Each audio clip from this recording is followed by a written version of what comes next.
So today we're talking about Christ and then crisis and back. But we're just going to address this, the difference. Christ versus crisis. Christ is not a Christian term. Let's be clear about that. A lot of people get mad when I say that, but it's okay. Most of them don't attend here, so that's all right. Christ is the name of the I am presence of God in us. So we have to take the weird, Christian or religious stigma that was put on it. Thank God, it's the I am presence. It's the name of God in me, as Ernest Holmes put it. Christ is the name of God in us. If you still can't get past that, just call it the I am. But don't call it something else. Don't say it's just my higher self, because you have various higher selves. It's the highest. So call it something. Okay, I'll call it my inner Gandhi. No, Gandhi was just kind of wise. Go further. Go higher. Don't just call it even the divine masculine, because the Christ would not be one or the other, masculine or feminine. Give it a name that means everything. It's the all absolute. You can even call it the God self. That would be fine, because it's all synonymous. And there's this problem, though. We are this Christ consciousness ultimately, but something's happened. We started experiencing crisis the moment we thought we could separate from love. And then what's even worse is, believe it or not, people have gotten addicted to crisis. Addicted to it. Now, this comes about in one of two ways. Crisis. We're divine and then crisis. From Christ to crisis. One of two ways. Some of us live a dualistic life. That is already a crisis waiting to happen. Because if you're living in dualism, this versus that, I would like to be this, but I really kind of feel that. It's like, I'm going to fast. What's that, a Butterfinger? Oh, like as soon as you're devoted to fasting, you're like, oh, Cinnabons, or something. It's as soon as you say, I'm going to start meditating, you're going to find something in the way. That's crisis. It doesn't look like it yet, but it's crisis. Because you're already divided. And the saying, divided we fall. So as soon as I go, I found my beloved, and then look at someone else, I'm conflicted. I'm conflicted. Because a part of me really wants to do this, and a part of me wants to do that. Jung and others would call these like subpersonalities. Like the self-saboteur. And you could say and commit, never again. I am going to refuse this dualistic way of living, and I'm going to be pure all the time.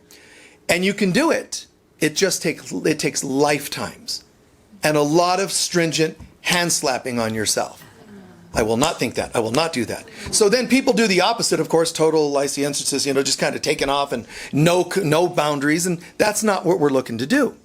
There's a trick to it. It's called forgiveness. I am choosing to do this, and when I slip, I forgive myself. That's the way to recenter. Forgive ourselves. You don't find the peace of God by enforcing it, because that's already not peaceful. So whether you're trying to be faithful to a person, faithful to God, faithful to your meditations, faithful to your diet, doing it stringently is still conflict. Because part of me would like to do this and part of me is feeling the call to do something else. As soon as that's happening, you have a rub, you have a tension, an irritation. And all irritations, cancer is a form of an irritation. It's an inflammation. Cancers come from inflammations come from irritations come from conflict, whatever the conflict happens to be. And the conflicts are sometimes dramatic, big conflicts, and sometimes steady as she goes, consistent. What's worse, of course, of all is consistent, dramatic irritants and conflicts. So there's part of us that loses Christ and goes into crisis because we're so conflicted. And then there's a part of us that has this for another reason, conflict for another reason. And that is we're actually able to say, I'm devoting towards peace. Or I'm devoting to awakening Christ consciousness. Let's call it that for a moment. I'm devoting to, well, we have a problem. Because if I'm devoting to Christ consciousness, there is no duality in Christ consciousness. It means I'm going to follow love and peace and forgiveness, so I stay to that. Even if my mind tries to conjure up duality, I say, nope, love. I have a decision to make. Which decision is the most loving? In every decision I make. I'm talking about, I'm turning on a show, and which movie most resonates with this thing that I'm looking for? I give myself my own outcomes. Because as soon as I know that I'm going to stay faithful, not conflicting, I'm not choosing between. It sounds like it, but I'm not. Because I'm only choosing one thing. That's how you create oneness. Create only one thing. What's your goal? And instead of going, well, I'd like this, but that, that's dualism. This isn't that. This is, there's only one thing I'm interested in. I don't even allow thoughts to the contrary, but it's not because I'm being forceful about that, stringent about it. There's only one thing I'm interested in. Like I'm not even interested in other things. All of us have had at least moments in our lives where someone suggested something and we were absolutely not interested. I mean, it wasn't even a temptation. You know, it's like, hey, you ought to do this. It's like, it's not even there. It's not like, oh, okay, maybe. It's not even a possibility. And that's how we get when we're truly on the path. Truly. We can be on the path and not get that. But when we really, really get another level of the path, it's like, I know exactly what I'm looking for here. If it doesn't resonate with love and peace and joy and oneness, I'm not interested in it. The problem is, in duality, when you're doing the first option that creates conflict, in duality, you're already in the ego. Because conflict in duality is very ego-centered. But the other way we end up in conflict is not when we're in duality, it's when we vow and love centering into Christ consciousness. Okay? Centering into Christ consciousness. So, what do we do then? What happens then? Where does conflict come from if I'm devoted? Well, now, in the first option, the ego is already present because you're in conflict. But the other route is you've dared to say, God. I have my only goal here is God. Now the ego isn't just kind of the pool you're swimming in. Now the ego shows up and has to create a tidal wave. So this is what the Christians might say, you know, and the Buddhist might have their way of saying it. A Christian might say, oh man, I became a Christian and the devil's really out to get me. You can say it's the wording, it's terminology. It's just terminology. But truly, it's the ego. When you say, that's it, man, I know exactly what I'm going for. A Course in Miracles would say, your ego goes from slightly suspicious about you to vicious.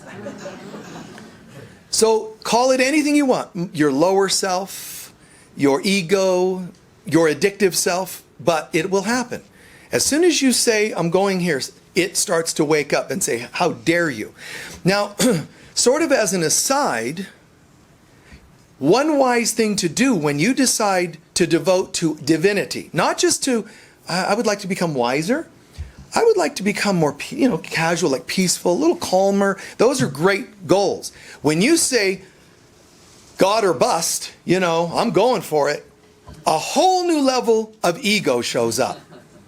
And call it temptation, call it what you want, but it shows up. Now, if you're mildly developed in consciousness, you'll get a certain level of ego showing up. The ego won't try to beat you by 10 times. It'll only ever effort enough to defeat the level you're at. So, for someone like Jesus, we hear about him fasting 40 days, 40 nights. We hear about him cleansing himself and looking at all the stuff that could show up. But he's so advanced and so devoted and goes 40 days, 40 nights that when his ego shows up, it doesn't say, can we give you a little temptation and throw you off? It knows that's going to be kind of worthless. So what it does is says, look, we both know you're pretty, wow, amazing. So we can't offer you like, how about a new pair of shoes? It's sandals. These are full shoes. They're not just sandals. You can't have grit kind of get under there and scratch your feet, Jesus. This is really soft stuff. It's got padding. It's like, Jesus is like, oh, I totally need that. I'm always walking the desert, That's not enough. What does the ego say? I will give you the entire world. That is a compliment. Now you and I go, oh my God, stuff's happening and I'm dark night of the soul and I'm being beat up. You can only be beat up to the level of what you can handle. We just don't believe that. but it's true. The ego's not actually it's not capable of going beyond what level you're at. So it can take you to that point, and that's actually helping you tone your spiritual boundary muscles. We just don't like to own and take responsibility that this is my test given by me. Instead, the devil made me do it. So Jesus has offered the whole world. Some of us succumb to, a new pair of shoes. Or I will never again drink. It's like some synchronicity, amazing, bizarre miracle. Ding, ding. Oh, you open the door and your friends are bottles and glasses in hand. Hey! We're here to tell you how much we love you. Well, I can't deny that. That's love. And you let it in. You'll let it in one way or the other. There's people that say, I'm swearing off relationships for a while. I mean, this is not going well. Those who don't have restraining orders on me, I have restraining orders on them. This isn't going well. And then, who's that? This kind of thing. You say you're devoting to something, but there's really very little tenacity, very little courage. So the ego doesn't have to work real hard. It says boo, and you're right back to, the old ways. So when you get on the path, it's kind of wise, especially if you're calling the path God or Christ consciousness. It's wise to call on Archangel Michael. And there's a reason. Because I don't overly push in, go-betweens, angels, archangels. I mean, I talk about them. I totally believe in them. I get that. But I don't always push it too much. In this case, I'm saying the role of Archangel Michael is actually specific to people that devote to the path. Because Archangel Michael says, I am the guardian of the way. I'm not the way. The way is Christ consciousness. But I am the guardian of the way. And what he's saying is both good and bad news. The good news is I am going to walk at your side. Well, but my friend says you're walking at their side. Yes, I know. I can be everywhere. I will walk by your side. I'm actually like a DNA, almost like a neuron in your mind. Picture it. I'm a neuron in your brain, like a particle of consciousness in your mind. And I will activate as soon as you call upon me. And when you call upon me, I have a sword that's going to help cut stuff away and keep you moving on the path. I'm going to protect you like you're a pilgrim going to Jerusalem or Mecca. I'm going to walk with you in your journey. That's the good news. The bad news is you actually are addicted to some of the things he's cutting away. Wait, I didn't want them to go. There was still a chance, we were still talking like it might work out, like, little something going on. Archangel Michael is like, boom, boom, and will say to you in no uncertain terms, although it might be in dreams, it might be in feelings, it'll say to you, don't even think about committing to the path and calling upon me unless you're serious. If you want something less, then get something less. Just make your thing be, I'd like to improve my diet a little. Because there's not a lot of, vegan gods that are going to punish you. It's just like, just get on the path and work it. You don't have to call on Archangel Michael to help you with that. Just go ahead, do your wisdom development. Just become a little more committed to study groups on books. And that's all great stuff. But if you're going to have the audacity, in a good way, to say, God or bust, man, I'm going for it. I'm ready to awaken my divinity, not a little wisdom. Not, could I get a neuron going that's kind of like a little more intelligence? I would like to have a little better parenting. All these are great qualities. But all those qualities are symptoms of a greater, the Christ. Are you ready to go for that? Then it's like the person that dares to say, I'm going to be the hero or heroine in a story, a mythology. There's a lot of weight that goes with that, a lot of responsibility. Someone says, wow, the gods of Olympus, the gods and goddesses. Look, there's the Perseus, male or female version of there's the Perseus. Doesn't matter, black, white, tall, short, there's the Perseus. The one that says, you know what, something's got to change here and I'm going for it. Oh, that does mean some travel, Perseus. Oh, well, never mind then. Then that's not a committed soul. You are going to possibly have to give up some addictions. Oh, all of them? Well, we don't know. We're going to have to be open. Well, as long as, and when you say as long as, and you start to control it, it's never going to be as great as it could be. So something fantastic happens when we say, I'm ready to open up to and awaken and align with and so on, the real thing, all the way there. Okay, all the way there. And so that Christ consciousness, call it divinity. Now, anything else, even wise beings, healers. Oh, I would love to be like, Hippocrates, a great healer of Greece. I would love to be someone who's great at grid work. I would love to be the goddess of music. I'd love to be the goddess of art, of whatever. Beauty, art, nature, anything. Those are all fantastic things. When you say, I'm going to align with God itself, the creator of all those gods and goddesses, that's a really major commitment. And like even if you say, I'm just kind of, getting in touch with the Buddha nature, that's a heart chakra, the highest of our human chakras. Heart chakra, awareness, love, oneness, humanitarianism, compassion. Wow, it's fantastic stuff. I'm getting in touch with my heart nature. I think it's a great thing to do, and we all have to do it at some point. To say my divine nature chakra-wise is like going one more to here. Where you are the Christ center here, not the Buddha center, not the other center, this center. It's the Christ center. I'm going to I am the spoken word of God. And that doesn't mean people are going to appreciate it. Because when you start stepping into that heart, and mind you, step into anything and it's fine. Do something, guys. Do something. Other than, I'm just a mere mortal. Step into, I'm going to start nurturing better skills in parenting, better skills of this. That's fantastic. Then go a little further. I'm actually feeling like I'm getting in touch with the God goddess of myself and improving. I'm going to become the God goddess of nature, of music, or whatever. Great. That's what you have to do anyway. That's our journey back to the oneness of all. You first become a God goddess before you become the divine again. Lowercase g's in that case. That's why it is lowercase g's. Because it's still humans becoming like a new level of mastery. So that is actually a natural thing that nature itself, our soul itself is trying to get us to do. That's why we get put through tests like the Perseuses of mythology.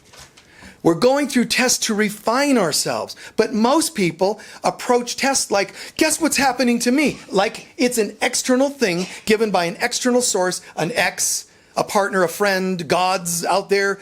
It's something, nature, a biological germ. It's something happened to me. You can't talk about others while on the path to self. It doesn't make sense. It's contradiction. I'm really starting to get in touch with myself, except I don't like you. Why are you talking about you? What you are you talking about? If you're trying to get in touch with yourself, they're a part of you. Watch the contradictions. Oh, this is going to be harder than I thought. Okay, but I'm going to go for it. The God, Christ that I am the spoken word of God. How did that go over for Jesus? Not real well. Are you the Son of God? The Caiaphas, the Pharisee says, I am. Those are blasphemous words to hypocrites, to humans. They're blasphemous. How dare you, proclaim to be a God? It was blasphemous legally to them. Pilate was intrigued by Jesus. Because Pilate's kind of like, we got these gods that we're supposed to worship, but nothing really happens. They're just statues. They can't actually sit down and talk with you. And, it's just, they're statues. You put energy in them, but they're still statuary, all through Rome. They've taken what was once truly God, goddess archetypes in the universe, and they've made them into carved stone. And Pilate understood that. So Pilate could feel that God presence in Jesus. So he was trying to work him and get him to say, just tell me what to do. Like he was almost looking for guidance from Jesus. Help me to not follow the human rules and crucify you. So he's asking him questions and messing with him. What's the truth? No answer. Because at some point, Jesus realized and wanted to show us. There's a point where people are so committed to not liking you, stop talking to them. When he's saying to them, you guys are so committed. At first, he's trying to be nice. Well, Jesus, what about this? Yes. What about that? Okay. Then he's saying, let's just be honest. You're just going to crucify me anyway. So I'm going to just go ahead and stop answering your questions. That's what you have to do. your parents, your kids, your, whatever it is, your employers, your employees, your friends, background people from the past, people in the future. Stop answering to the ego. The ego that's there to crucify you, just stop messing with it. Because they're already committed to not liking you. That doesn't mean enable it or let's just go for it. Let me give you something else to hate me about. I'm not saying you feed the anger, but just recognize. All of us know when a friendship is done, you can tell. And people will try to fish a little to see if it's still there. I'm a terrible friend to have in those kinds of situations because I'm going to be done and I'm going to say, let's just see, this is done. I do let things go along for a lot further than some. It's not like I just quickly snip. I let things go a long way. But when I can see you are committed to finding a fault or not liking me, that's when I'm done. When I see that you're that committed. So Jesus stopped speaking. And I'll stop whatever it means to stop in my own life or in my own case. It's like, no, I can see this is done. I've had it happen where somebody said, Michael, boy, I really kind of jumped off the cliff and started hating you, judging, bad-mouthing you and so on. But I'm really sorry about that. And I said, that's fine, thank you, no problem. But we're done. Not because I wasn't forgiving him, forgave him. But we're done because I knew he couldn't come back from that. I knew that his eye would always be watching for that flaw that he originally saw and then asked me to forget that he saw. I knew that his mind was already gone. If ever you can see people that committed, don't hurt yourself trying to resuscitate a corpse. To where you can do CPR. Do you know you can do CPR to where you can't feel your arms anymore and that you can't even do it anymore? Your arms will be totally limp. You would want to try and you can't. They're gone. And the officials will say, got to let them go. You tried. So you just have to know, did you do what you could? And done. And so these people, they're working it and they're trying with Jesus and he just went silent. And he's living this life. And when he answered words, I am, that irritated people. And he used those words specifically. I am, because I am means God. Are you the Son of God? I am. Boom. And in their soul, they're going, man, we don't like you. But is it because they're hopeless and evil? No. He still stopped talking because that's what you have to do sometimes. Sometimes he talked, sometimes he didn't. Sometimes you should, sometimes you shouldn't. Which one to do at what time? You better be asking for guidance, insight. But the audacity in a good way to say, I am. Is it true you are the Son of God? I am. Because that means, are you the creation of God? Do you really believe that you're a creation of God? I do. I really am. And people don't like that. But it's not that they're just hopeless. They're also mirroring your own doubts. They're testing you and your psychological muscles. When people are annoying and not honoring your musicianship, your clarity, you as a counselor, whatever you're doing, they're also mirroring your own doubts. I don't think it's easy at all. I don't think it's fun at all to go through those kinds of tests. But they are parts of our ability, testing ourselves. Are you really? Are you really? Like, for example, when I was a kid, and I thought, God, there's got to be a beautiful way of parenting. And I didn't get that, but man, there's got to be a way. Universe says, really? We'll give you a couple of children. Let's see how you do with that. It's like pop, pop. Oh my God. And now I get to test it. Tell other people how they should be parenting. Have your own. Uh-oh.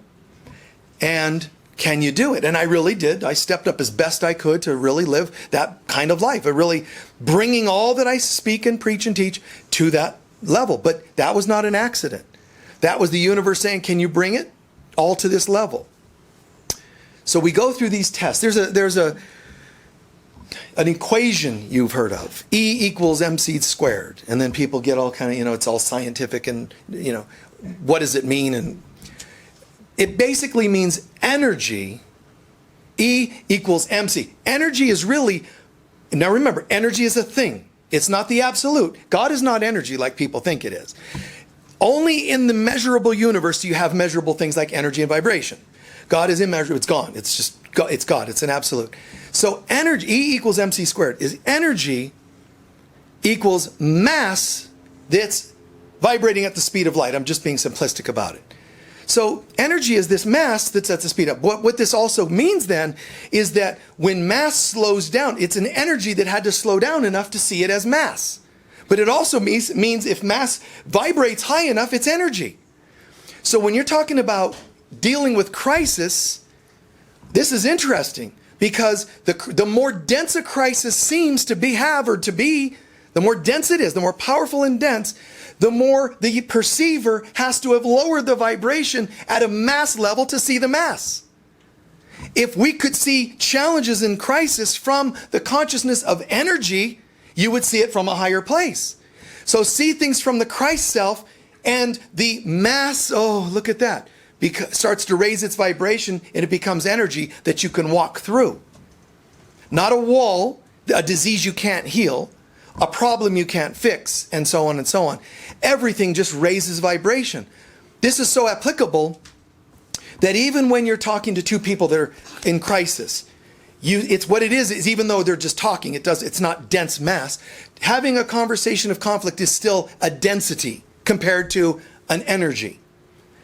The energies won't hate, and they won't fight, and they won't compete. So this is happening. Someone can still observe it and say, I'm going to see this from this place, more from a Christ or energetic level, and I'll see the answers. You'll see solutions. Anytime any of you have gotten an insight, even if it's a lyric in a song, a part of a poem, a solution, an herb for an illness, anything. Something happened where you had to have raised your mind to a level to hear an insight that was not part of the problem. Is that making sense? Now, if I can make it a habit more and more to come from the Christ consciousness, that's even beyond energy. That's why I've always said, when Jesus walks on water, you can say, that's simply an equation. The mass is water. But he's going to vibrate at light at the speed of, light at the speed of light, rather. He's going to be energy at the speed of light, so he can do things that are unusual for mass. So he sees it as a density, not a liquid, and can walk on water. But what people don't realize is this is not magic in the sense of manipulating elements. This is another one higher. It's not ascended master consciousness, heart chakra. This is Christ God consciousness in the earth. So it's very easy. Because you don't say, okay, this is water, I better work hard on this. Okay, water is solid, you are solid, solid, solid, solid. I'll do my manifestation technique and then visualize myself, and then he walks along the water. It's not an effort. It's not an effort. When you get to the Christ consciousness, there's not an effort. Even angels will sometimes seem to have to do effort to do things. That's just figurative partly, but that's how it feels. In the God consciousness, there's not an effort. There's a knowing. Not a hoping, not just a believing, a suspecting. No, there's a knowing. And you and I are obviously, if we're hearing this talk, it's because we actually partly believe this already. Majorly believe it, partly, but on some level, we have to be open to it. And that tells me that when there's problems, I can get into the grind with my head and try to solve that problem with my head. Then Einstein, who gives us E equals mc squared, and that even that squared part is funny. Because it's almost like energy that's trapped and stuck is what mass is. Energy is really just mass that's stuck in a square, in a block. And what are blocks? It's structure, old ways, belief systems, squares.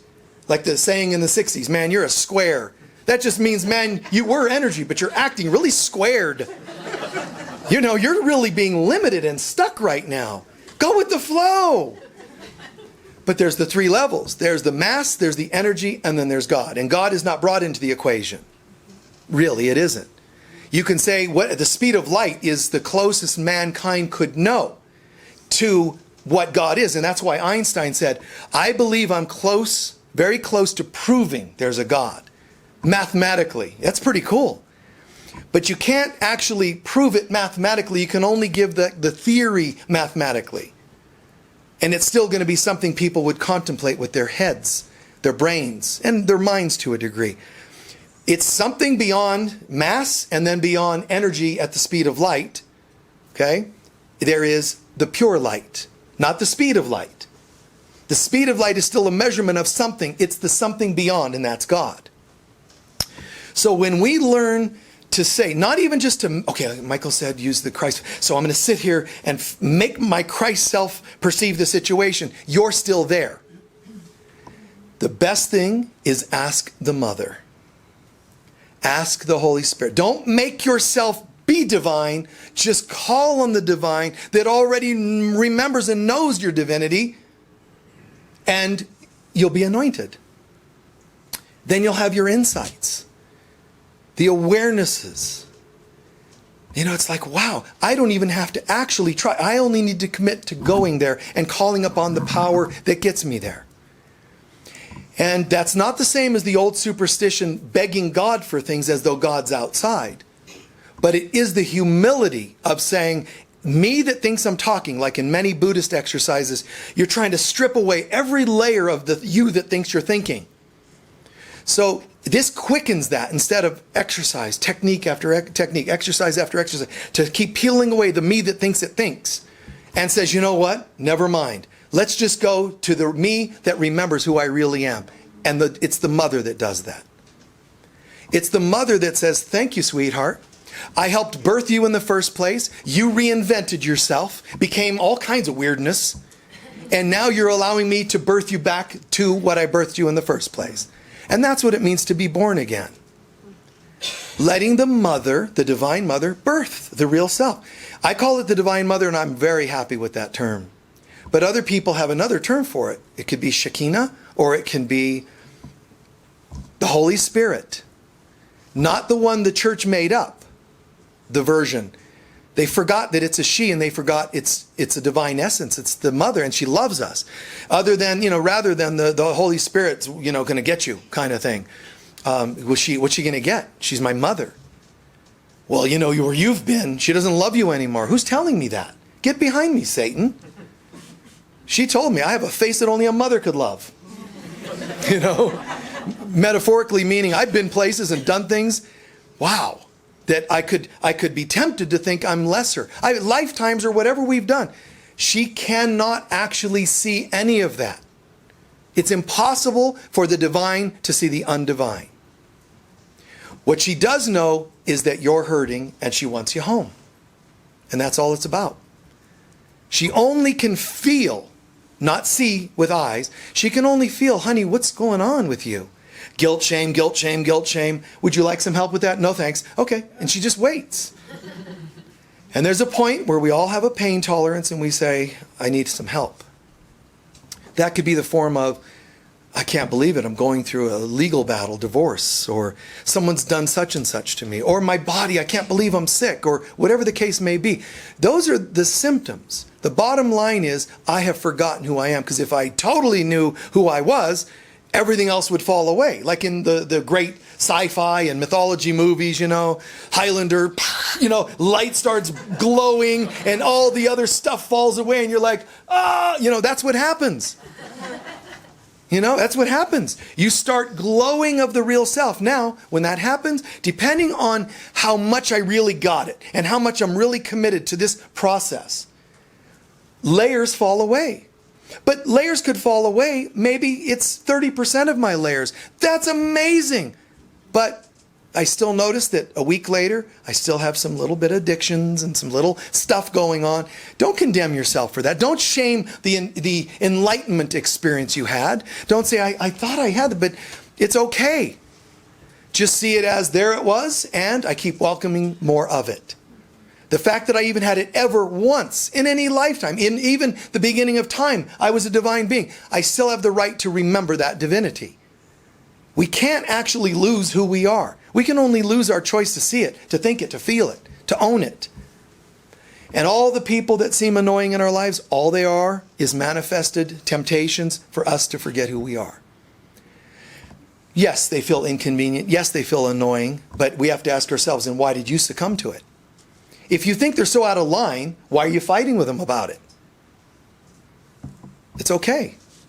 Shake the dust off your feet, as Jesus puts it, and walk. Do something else. Go where they want to hear you. And I don't mean your arrogant ego self. I'm talking about, When love comes through you and it's too much for people, sometimes you stand there in the love and you take a little bit of stuff from them because you're melting them and planting seeds. But if you've gone past your ability to handle, you're supposed to walk. Stay any longer than your ability to handle, and you have now abused yourself. And then don't be telling me how much, I love my, and you just proved to us you must not love yourself as wholly as you could or should, because you're allowing things to go too far and become, weights on your shoulders, burdens in your heart. All of this has to pass away. So we learn to say, after all this is said and done, I still don't know exactly how. Then listen, ask. That's all I'm saying. Ask the mother. Well, what does it mean by mother? You don't even have to know what I mean. Any amount, there are people who are absolutely atheistic or agnostic, people that are rude and crude, and they have done this vulnerability prayer, the prayer of the divine feminine. Fine. They've done that. That's their mantra. Fine. Whatever. And then they're telling you, and then I saw the clouds, I saw angels, and oh my God, all these amazing things happened. You're like, bloody hell, I'm always praying. I get on my knees, yes, Jesus. And you do and I never see anything cool. That's kind of a drag.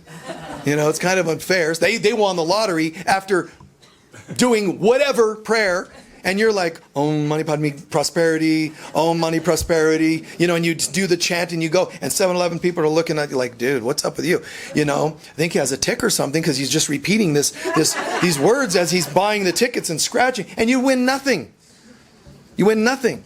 And it's all okay because your repetition from your head isn't nearly as powerful as one moment of, I don't know. Help me. Vulnerable, divine feminine, because divine feminine is what births the Christ self. Just like Mary birthed Jesus, the divine feminine. How do I find her? What's her number? Wait, divinefeminine.com. Okay, and then I'll, hire that person as my guide. No, the divine feminine. Where do I find her? Your vulnerability, just your honest little ability to say help. The word help has actually been recorded as the last words someone called out before they experienced a miracle. A major, life-changing, life-saving miracle. And they were like, I didn't even have any spiritual background. There's other people with robes, velvet robes, and and they have no miracles happening, which makes them irritable. But they smack your hands with rulers and all. They're just irritable because they're not having miracles. And then someone down the street who doesn't even believe, did you hear they had a miracle? And just imagine how they're feeling inside. I pray. I wear pretty clothes. They're homeless. They wear rags. They only wear clothes we give them. And there's this resentment because it was never what's supposed to be in the head. Isn't that cool? Jesus is saying you must be as children to find the kingdom of heaven. What does that mean? Humble, sweet. Help me, mommy. A child would have no problem. Pick me up. What is God like? God is, it's not even measurably a number of times greater than the best of any parent. So when you say, help me, mommy or daddy, how is God going to say no?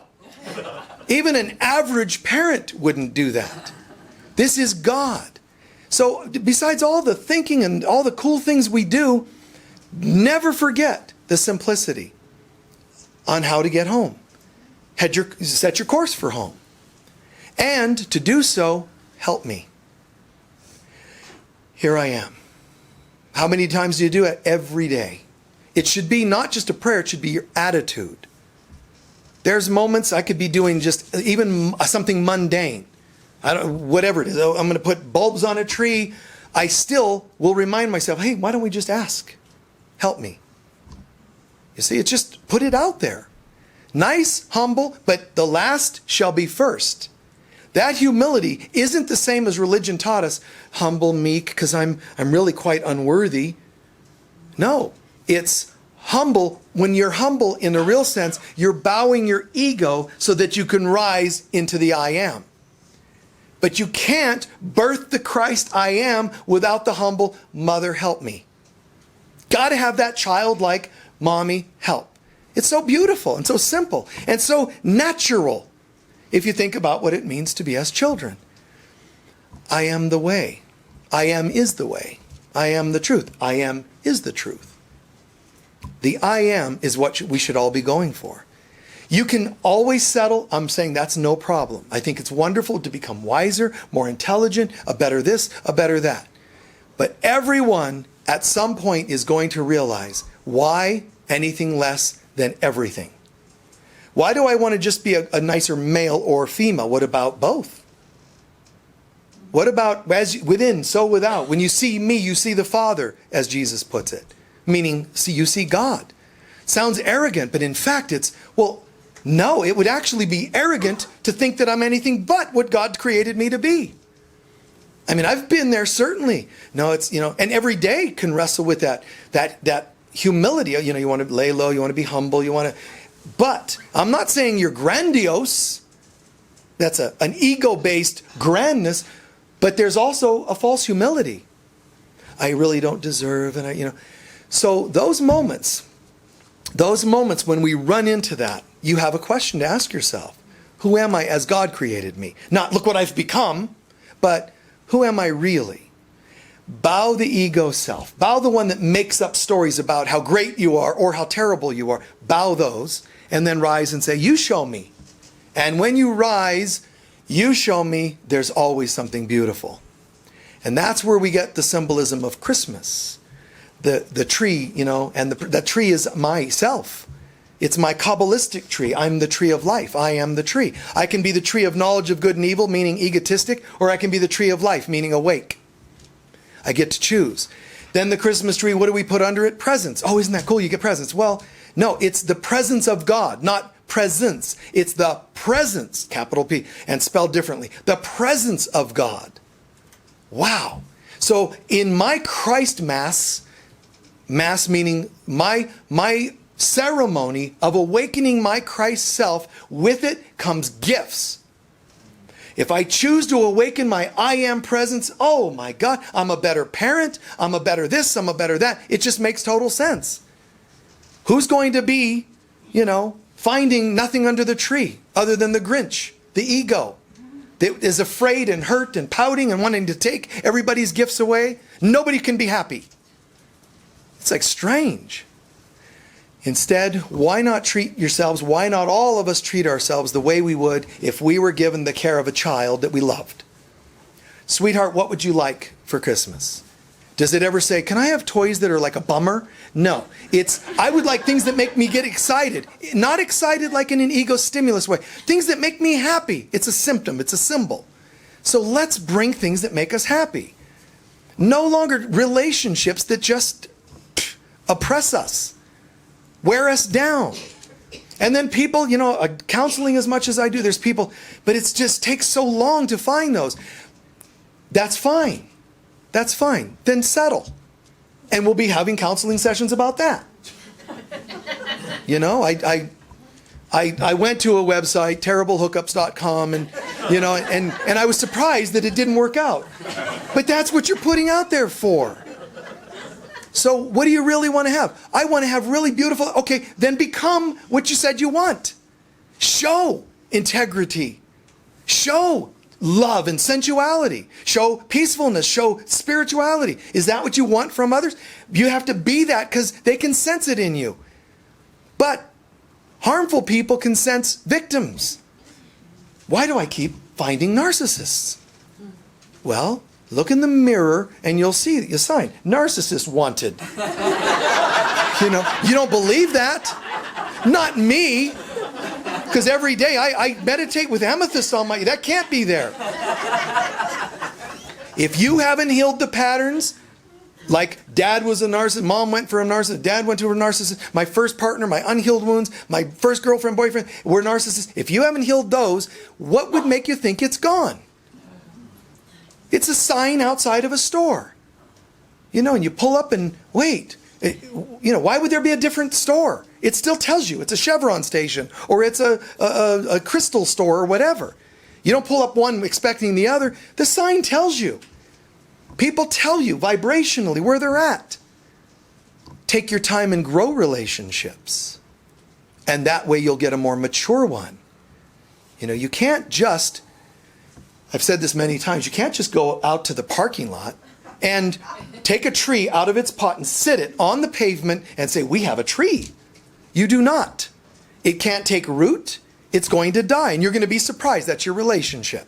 Because you stuck something in place. Look at me. I have a partnership. No, you don't.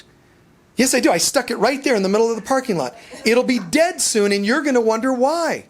Did you find the right location for the tree? Did you ask nature? What is the calling? Where would a tree fit in this environment? That's thinking too much. I want a relationship now. Tree. Fast food has no nutrients. There's really no nutrients. You don't go, God, this is great. Whatever, I'm not going to name certain locations, but those burgers, I've never had a hamburger in my life. But those things, those stacked up burgers, you go burgers, fries, soda. You don't take that down and go, God, that was amazing. It was a lot of vitamin D, B complex. Wait, let me check. Oh, E was there. DHEA, and it won't tell you that. If anything, they're, biostatic, which means just there, flat. Sometimes bioacidic, which means life-destroying. You're actually having foods that destroy your cells, which is fine. Do what you want. But don't pretend it was nutritious. Don't tell me you have a relationship. I met somebody last night. This one's for sure my soulmate. In fact, we went to Vegas and got married. So that means it's real. It was real. So real, Elvis performed the ceremony. I would be like, I'm sorry to hear that, I'd be like a bummer of a counselor. I might try to be nice or not, and oh, good for you. But inside I'd be like, oh, God help you. It's not real. You want the Christ life, then commit to the Christ life and do your best to stay centered in it. Does it involve a lot of work? Call on the mother to help you. Does it involve your efforts at all? In the sense that just keep micro adjustments. You steer off a little, come back, steer off a little, come back. Starting to get a little anxious about, I need somebody in my life, then have a little somebody. Just like have what do you want? Somebody to hold you. Have a friend hold you then. So you have that and stop complaining about it and try to hire somebody to be that permanently when it's a Vegas wedding. Just reach out and you can supplement now and again. You don't have to never have fast food. Have it if that's all you could get today. Have a relationship, have a friend hold your hand. No, but you don't understand. Some gals have said to me, you don't understand, but I want it to be a male, but I want one that I can trust. And I've tried bar after bar, and it's just not working, and I don't get it. And I'm like, cuckoo, cuckoo. Bar after bar. I don't understand how you might have missed it. I've instead told people, what is a man, just to hold me. What man? Pick a man. Do you know any men that are friends? But some are married and that would be weird. And some, I don't know if I can trust them. I've said to people, how about a gay man? And I've had gals that have done that. Because maybe there's not agendas. Maybe. Try something. I don't know any of them either. Try a gal then. Well, but I want them to be a little masculine at her. Find a lesbian. Stop making excuses. Ask your girlfriend to feel, to own her masculinity and hold you. Do something. Because if she holds you and accesses her inner male energy, which we all have, and we all have the female, let her do that. Let her hold you. Nice and strong. Not just soft to soft, but give her that feeling. Then, when you've gotten that and that integrated into your being, in your consciousness, something more will be given. And then, but don't start sabotaging everything at ground zero. Nothing will come of it. More and then more and then more will be given. You start somewhere, you give thanks and own that it worked. Your head's going to go, but it's not the same. Stop. If you do that, you'll sabotage it and you're flatlined again. So back to, that was very nice. To your girlfriend, thank you. And again, maybe next week we'll do it. Thank you, that's so cool. And maybe that'll grow into something. Maybe it'll grow into a safe male, a friend. And then that'll grow and that'll grow. But the things we want come from our commitment to them, not our fast fooding them. All right, let's take a few centering breaths.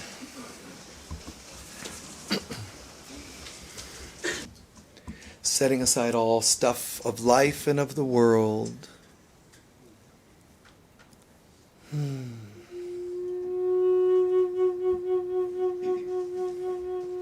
Let the sounds take you inside.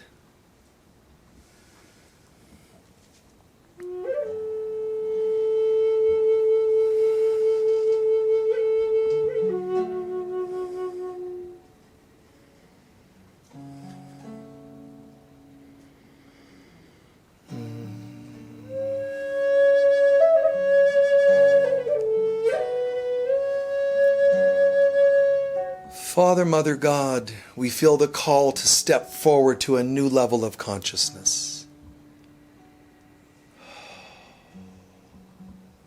We give thanks that it's our right to say yes or no to that calling. Thank you for giving us free will, but our will is only free when we choose the divine.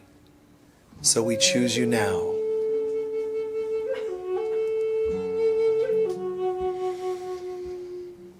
It might feel invigorating, it might feel frightening, but right now we're going to feel a blanket of safety and warmth around us.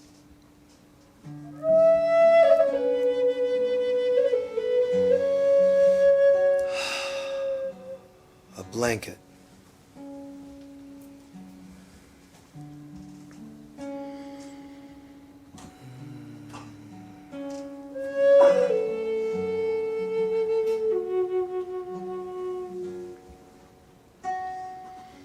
Protected,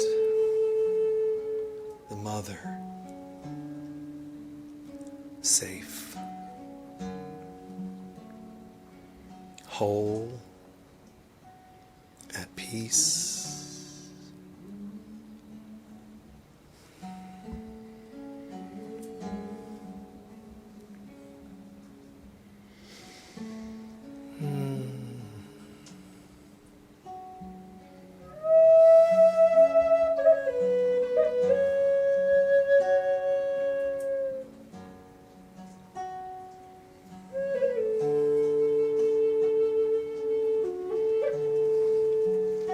Feel your body relaxing into the safety, the blanket.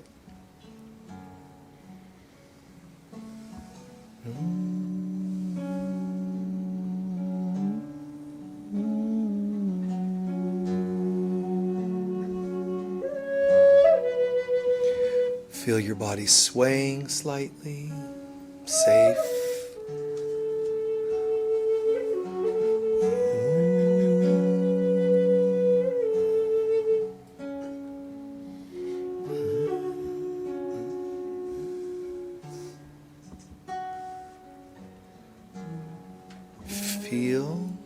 Feel the mother singing to you, holding you, safe.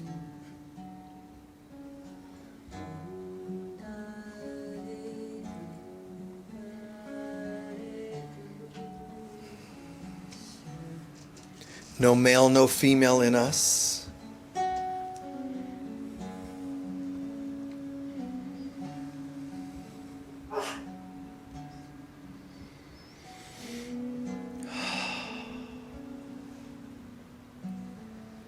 What if we only feel safe and grateful?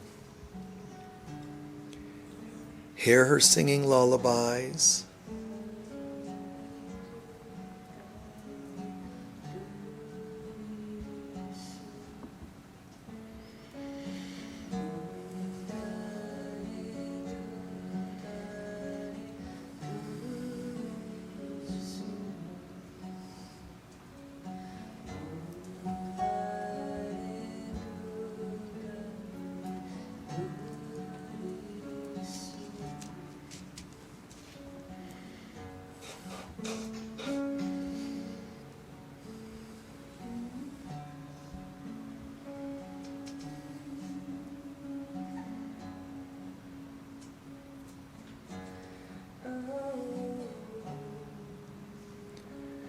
Take the hand of the person next to you as she sings to us.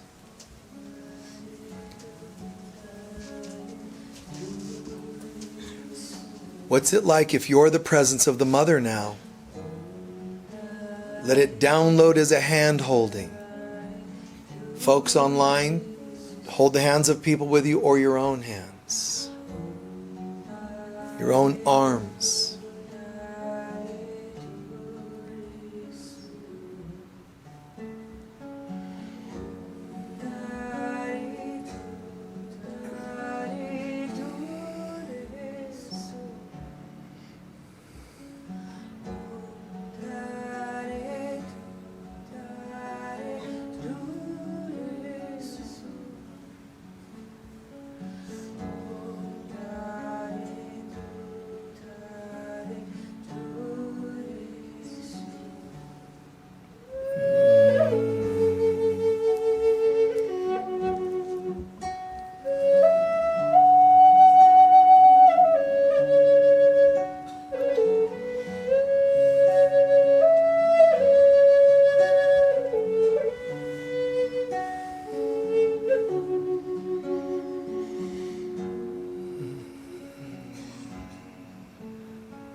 And we feel a deep gratitude. My goodness. My goodness. To be that loved, lovable, and loving. That's love complete. I feel different. I am different. Therefore, I will be different. And so it is. Don't stir about too much. Let it have time to integrate. Nicely done.